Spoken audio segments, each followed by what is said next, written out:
Hi, this is a podcast including visual text between the former IELTS examiner Jessica Beck and Aubrey Carter. If you are stuck with a low score in speaking specifically, it may help you get the score you need to unlock your dreams. Learn the differences between Band 8 and Band 9 for pronunciation, and get 3 tips on how you, yes you, can get the perfect Band 9 for pronunciation on your next IELTS speaking exam. Aubrey, do you have a great English pronunciation? I think that I do. We have gotten feedback that we have a really good pronunciation. We speak very clearly. So thank you everyone who has written in telling us that. And it's important, right? You must have clear pronunciation. Yeah, so today, guys, we are going to tell you how to get Band 8 and Band 9 for pronunciation on your IELTS speaking exam. So first of all, I want to give a shout out to a student, Sergio Serrano. This person squeezed his IELTS preparation into just 3 weeks, you guys, and they got an overall 7, including an 8 on speaking. And I can tell you 100% that a big part of getting that 8 was having a high pronunciation score. So, guys, today's advice matters. All right, super cool. So, what are we talking about today, Aubrey? Yeah, so we're diving into pronunciation. We got a great question from a listener about this. And I love, Jessica, that we're not even sharing how to score a 7 for pronunciation, because your speaking score for pronunciation should be an 8 or a 9 to boost your average. This is a very doable score for everyone out there if you know what to be focusing on. Exactly. And stay until the end of today's episode, guys, because we are going to tell you the number one thing that helps you get the 9 for pronunciation. Okay. So stay until the end of today's show. All right, cool. So can you read the student's question? Yeah, so this question said, I was listening to this podcast at midnight. It's really useful. I love this, first of all, that this listener is listening at midnight. I do this sometimes. I have insomnia. I'm up in the middle of the night. I'm going to listen to a podcast for a little bit. So I have this in common here. I love this detail. Like, guys, when you write to us, support@allearsenglish.com, write to us with your IELTS questions.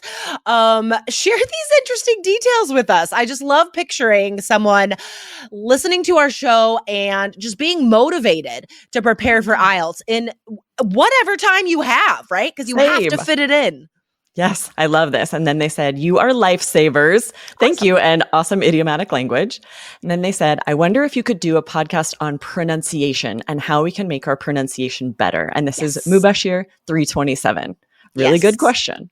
We have talked about pronunciation before on the show, guys, because pronunciation is the category, the easiest category to increase your score in. So in that episode, guys, we talk about assimilation and elision. And I'm not going to explain those now, but just know these are features of connected speech, which we will talk about today. But definitely go back and listen to that episode. All right.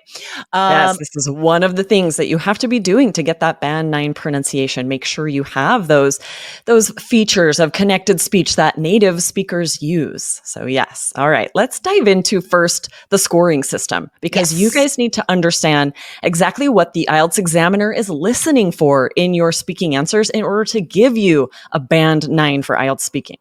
There are a lot of misunderstandings about the pronunciation score. I think a lot of you guys might assume that you have to have like no L1, no first language accent, right? You have to sound exactly like an American or a British person or whatever, any native speaker, in order to get a 9 for pronunciation. But you don't. You don't have to have a quote unquote native speaker accent to get a 9. So what do we need? First of all, let's talk about an 8, okay? And then we'll talk about a 9. And then we'll give you guys 3 big tips for getting this 8 and 9 for pronunciation, okay? So let's define an 8. What is the examiner listening for to give someone an 8 for pronunciation? All right. So first of all, if you guys look at the band descriptors, what is the examiner's looking for? A wide range of phonological features to convey precise and or subtle meaning. I can imagine you guys have looked this up and read this, and you may have just said, not sure exactly what that means, so I'm just going to do my best to speak clearly. It's vital that you do understand what this means so that you know how to practice. So what does it mean, Aubrey? So phonological features are all of the sounds that you're making during language, right? Connected speech, the individual phonemes. And are you making the right phoneme? Are you switching it out for a different sound? And the examiner's listening for all of those things that a native speaker does pretty naturally that you often will need to practice to make sure that you are making these phonological features clearly. So when it says phonological features to convey precise or subtle meaning, those features are mostly like the stress and intonation, the slight variations of our voice that we use to convey emotion, to convey important information, to emphasize, right? So we're going to give you examples of that in just a minute, but that's what that means, right? So not just getting all the sounds correct, but using the tone of voice, the intonation, all of these things we can control that show meaning besides just the vocabulary words, right? How do we show meaning with our voice? All right. Other features of a band 8, you have consistent rhythm, which is just having the right stress, having the right sentence stress across long utterances, right? And then also the last thing here, accent has minimal effect on intelligibility. So here's the thing, guys, you can still have an accent, but if it does not get in the way of me understanding you, then it doesn't affect your score. Okay, I think that's one of the biggest takeaways today, guys, is that you can still have an accent as long as I can still understand you easily. It's fine. Yes. In fact, your accent is endearing. The average American loves talking to someone with an accent, someone who, is speaking English, but who comes from somewhere else. Your accent is beautiful. So really, the goal shouldn't be to eliminate your accent, but should be to speak clearly, to enunciate clearly so the examiner can understand your message and can also hear your beautiful accent. All right. So what is the difference between band 8 and band 9 for pronunciation, Aubrey? What jumps out at you to be the biggest difference here between 8 and 9? So some of the descriptive language, right? Whereas 8 told us we need a wide range of phonological features, 9 says we need a full range of phonological features. So that may seem like, a very tiny difference, but the examiner is looking for less mistakes here. There may and more variety in how you're able to convey expressiveness and intonation, as well as these different phonemes as your speech is connected, that you have a full range of all of these features. Exactly. And band 9 descriptor is the only one that mentions specifically connected speech. Okay. So this tells us that this is a very high level skill to acquire. And we're going to talk about that at the end of today's show. All right. What is this connected speech? And what is one thing you could do to show that you can exhibit connected speech? Okay. So yeah, the main differences, right, is that an 8 uses a lot of intonation and stress to show emotions and feelings. An 8 still has a little bit of an accent, but it does not impact, it barely impacts my ability to understand you. Whereas a 9, right, always uses all the phonological features, is very expressive, uses connected speech, and the accent has no effect on intelligibility. So that means an 8, you can still have your accent and it might get in the way once in a while, but I could still understand everything you say. A 9, you could still have an accent, but it never gets in the way of me understanding you. Awesome. Okay, let's dive into how you guys can prepare for the IELTS exam. Once you understand what you need to do in order to get the score that you want, you should be able to get a 9, definitely an 8, hopefully a 9 on pronunciation score. What do you need to do to prepare?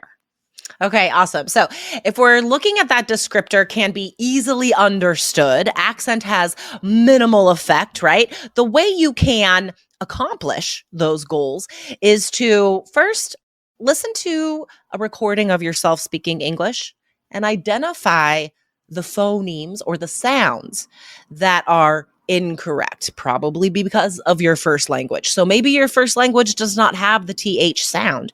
So when you speak English, you say s or duh or t instead of the TH sound.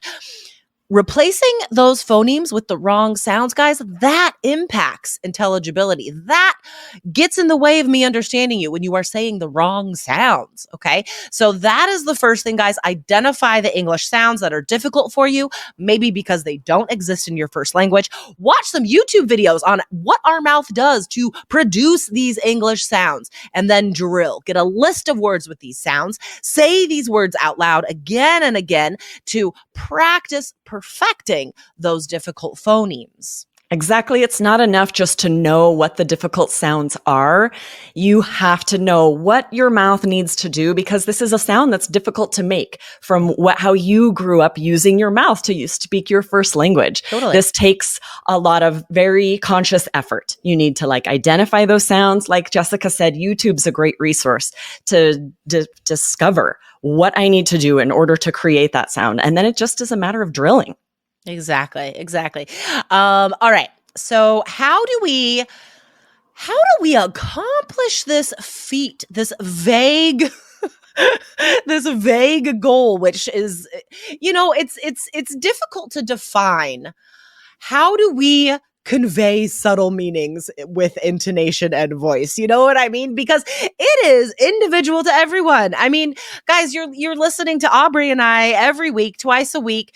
We don't speak the same. We convey emotions in different ways, and you, listener, are going to do the same. But you have to know your options. How do other people do this? Try out these different ways. So the best way that you can experiment with this and discover your own voice so you can convey subtle meanings the way you want to is to mimic or shadow native speakers. So Aubrey, how can we do that? What is mimicking or shadowing?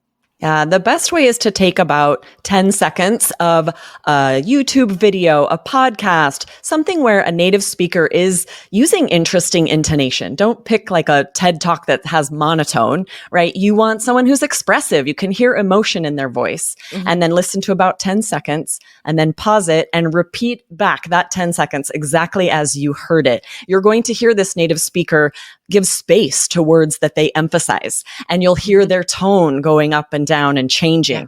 It's not going to stay the same. And that's what you want to be recreating. Totally. Guys, think of a celebrity that you like, that you enjoy the way they speak, you enjoy some of their performances.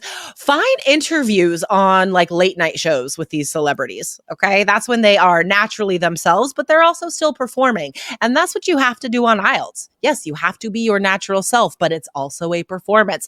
So look up Conan O'Brien or David Letterman or, Jimmy Fallon, Jimmy Kimmel. Those are all the ones I know.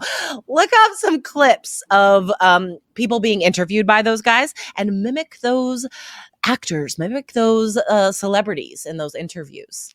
Awesome. I love that idea. Make it fun, right? Choose something you also enjoy listening to. So you enjoy this mimicking, right? If you got to do it, you may as well find something that's fun for you to listen to while you're doing it. All right, Aubrey, time for our number one way to get a band 9 for pronunciation. What is that number one recommendation? Yeah. So connected speech, right? This is vital if you're going to score a band 9, and just knowing what it is isn't going to be enough. You will need to practice it. You're going to, for example, you're going to figure out words that natives link together, right? This assimilation. For example, if I'm going to say know it, I know it. It sounds nothing like that. I squish them together and I say, I know it. Right? It's a new sound we're formed because we are blending the sounds in these words. So yeah, there are rules to connected speech, which makes this, I think, easier to understand and improve as compared to the subtle meanings with intonation and voice, right? I think connected speech is easier because you could study it. There are finite rules here. So again, go back and listen to IELTS Energy episode 1245, because in that one, again, we talk about 2 rules of connected speech: assimilation, when 2 sounds blend to form a new sound, and elision, when sounds get dropped. So camera, for example, we don't say camera. No, we drop that E. We say camera. Okay. So go back to that episode to hear more about assimilation and elision. But now we want to talk about the easiest rule of connected speech, which is linking. So this is when one word ends in a vowel, the next word ends in a consonant, they become one word. Or one word ends in a vowel, the next word ends in a consonant, they become one word, right? So Aubrey gave an example of know it becomes know it. Or even do it, right? Do it. Or work at. I don't say I work at All Ears English, right? I don't pause between words. No, they become one word when I'm talking. I say I work at. I work at All Ears English. Okay. So that's one of the easiest things to practice. You could just read out loud and actually mark the connections on the words on the page and make sure you are saying them together as if they were one word. It will change. It will revolutionize the way you speak English. Yes, and as you're doing the mimicking and shadowing, this will happen naturally because whoever you are mimicking is going to be using all of this connected speech. So that's sort of a bonus skill where you're going to be practicing connected speech as you mimic. Yeah, the mimicking really improves everything. Pronunciation, guys. So that's our takeaway today, guys. Try to find a late night interview on YouTube with someone that you enjoy listening and watching and mimic them, okay, to improve your pronunciation to that band 9. Awesome. I'm excited for you guys to get a band 9 on your pronunciation score. This will boost your overall IELTS speaking score so that you can get the score you need on test day. Awesome. All right, Aubrey, I'll see you on Friday. Awesome. See you later. Bye. Bye.